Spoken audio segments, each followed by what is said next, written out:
Terima kasih Anda masih bersama kami dalam program Podcast TV Show TV Muhammadiyah. Ngobrol sering tanpa boring, cuma di sini tempatnya. Nah, ini kalau udah segmen 4, saya yakin pemirsa TV Mu nih lagi nunggu-nunggu saya, gimana sih tips-tipsnya? Hari ini tipsnya apa nih yang mau dikasih? Jadi karena kita lagi ngobrolin tentang seputar anak, jadi saya mau minta Bu Lisda untuk kasih tips dong kepada kami nih para orang tua, orang yang jauh lebih dewasa gitu. Gimana sih Bu pendekatan yang efisien terhadap anak biar anak itu juga mau mau terbuka terhadap kami gitu, dan biar gini, karena saya yakin banget ketika yang tadi udah Ibu jelaskan gitu, salah satu dampak negatif dari ketika anak-anak itu tidak mau cerita ke orang tua atau ke orang yang lebih dewasa, kemungkinan besar dia menjadi nakal itu sangat mungkin gitu kan. Nah, jangan sampai hal-hal kayak gitu nanti ujung-ujungnya orang tua yang menyalahkan anak, padahal sebenarnya belum tentu juga gitu, bisa jadi ini akibat dari orang tua tidak mau mendengarkan. Jadi sebenarnya pendekatan yang efisien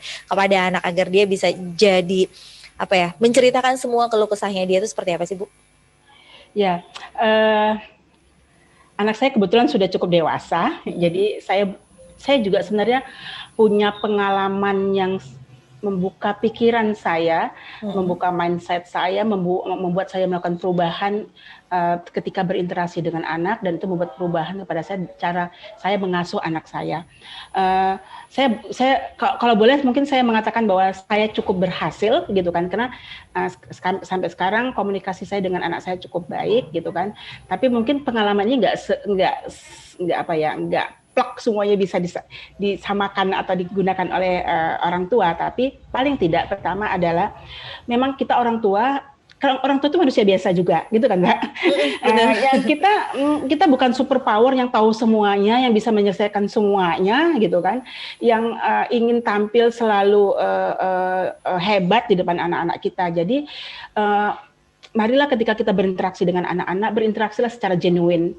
Maksud saya berinteraksilah dari dalam gitu, bukan karena tuntutan bahwa orang tua itu harus sempurna sehingga kita jadi pakai topeng yang menggambarkan sebagai orang tua yang sempurna. Enggak, jadilah orang tua yang berinteraksi dengan anak-anak, berkomunikasi dengan anak-anak secara genuine dari dalam gitu kan, sehingga anak-anak pun dia akan menampilkan diri dia sebagai dia apaannya, bukan sebagai dia yang ingin dipuji gitu ya, bukan sebagai dia yang ingin dianggap hebat gitu kan.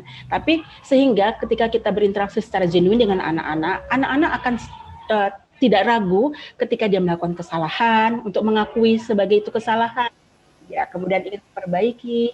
Dan kita juga anak juga tidak ragu untuk kalau dia punya perasaan negatif untuk diekspresikan, dan juga dia tidak ragu untuk menanyakan hal-hal yang sangat pribadi.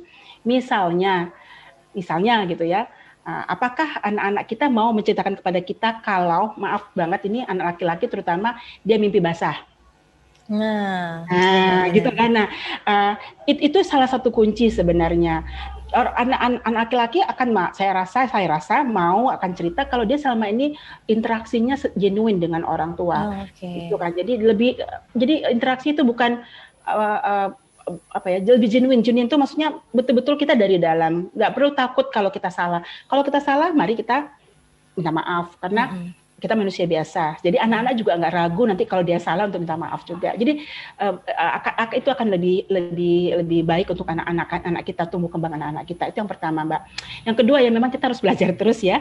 Apalagi kayak Mbak Reni, ibu-ibu muda, orang tua muda yang sekarang dia harus mengasuh di era yang berbeda dengan era dulu ketika dia masih kecil gitu kan. Ini eranya udah era digital gitu kan. Jadi Bapak Ibu jangan ragu untuk belajar, tapi saya percaya cukup banyak tempat tempat untuk belajar bagaimana menyiapkan diri menjadi orang tua di era seperti ini. Tetap terbuka untuk belajar, tapi juga saya kira penting sekali bagi kita punya akar, punya tempat untuk berpijak. Karena banyak sekali permasalahan-permasalahan yang sekarang muncul yang dampaknya baru ketahuan berapa tahun mendatang gitu kan. Jadi ketika kita punya masalah, kita tahu di mana kita tempat kembali, di mana tempat kita mencari tahu, mengukur, menilai ini benar nggak sih jalannya. Ya kalau kita sebagai Muslim, saya kira kita punya ajaran, punya nilai-nilai agama yang walaupun sekarang zaman digital, tapi menurut saya kita tetap perlu memegang nilai-nilai itu untuk membentengi, untuk supaya kita tahu kalau ada sesuatu, kita tahu bagaimana mengukurnya. Jadi tetap belajar, genuine jadi orang tua. Saya rasa kalau minimal misalnya 2 hal ini bisa kita lakukan, kita akan bisa berkomunikasi dengan baik dengan anak-anak kita. Kita akan bisa lebih menghargai apa yang disampaikan oleh anak-anak kita.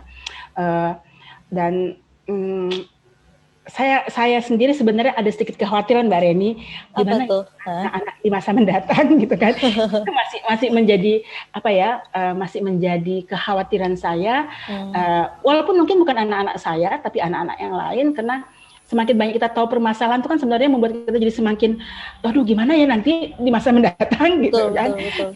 Jadi saya kira Bapak Ibu, para orang tua, coba mari melihat apa yang dilakukan sekarang itu untuk masa yang lebih jauh. Jadi visioner, gitu deh kira-kira ya. Betul. Jadilah orang tua yang visioner. Jadi kalau dulu mungkin kita ingin anak-anak kita kalau jadi dokter, jadi insinyur kan gitu. Ternyata anak-anak kita sekarang bukan itu yang dia inginkan gitu kan. Ternyata jadi YouTuber. Benar. Jadi saya kira mari kan Rasulullah mengatakan didiklah anakmu sesuai dengan zamannya, karena dia akan berbeda zaman dengan zaman kita gitu kan. Dia akan hidup yang berbeda dengan zaman kita. Jadi mari visioner, jangan menganggap bahwa kalau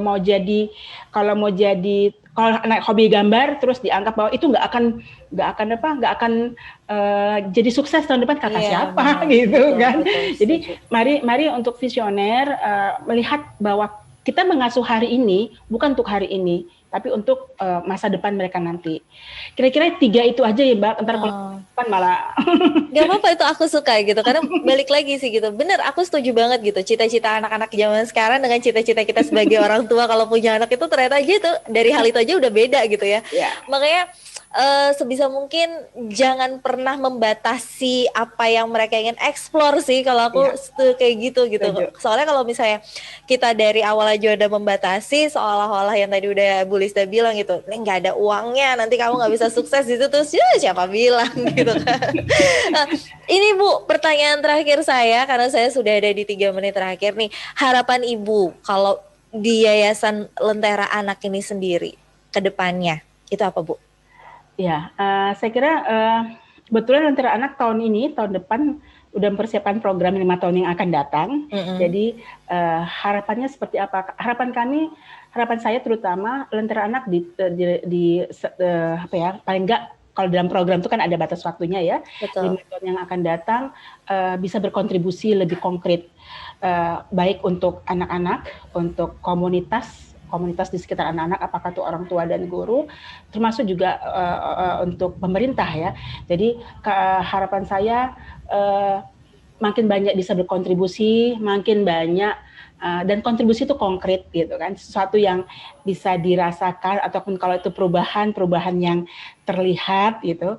Itu satu. Yang kedua, harapan saya untuk bukan cuma untuk Lentera Anak saja, tapi juga untuk anak-anak di Indonesia seluruhnya, bahwa kalau mereka dulu pernah mendapat pendampingan, mendapat pelatihan dari Lentera Anak, ya saya dalam hitungan kami cukup banyak anak-anak yang sudah pernah kami dampingi.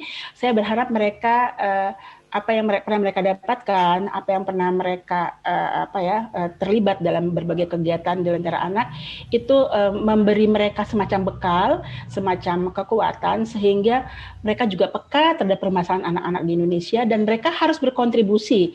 Kalau dulu mereka dilatih, mereka didampingi, kemudian mereka sekarang berhasil, saya kira hukum alam lah ya, bahwa mereka juga harus menjadikan itu sebagai concern mereka, perhatian mereka, sehingga akan semakin banyak anak-anak dulu yang kita latih, kita dampingi, kemudian setelah mereka dewasa, mereka juga tetap punya concern, tetap punya kepedulian dan kepekaan terhadap permasalahan anak-anak di Indonesia. Jadi dengan itu kami berharap bahwa semakin banyak orang-orang yang peduli, yang care, yang concern dengan permasalahan anak-anak Indonesia, sehingga kita bisa berkontribusi dalam upaya-upaya perlindungan anak, dalam upaya-upaya pemenuhan hak-hak anak di Indonesia. Gitu, Mbak.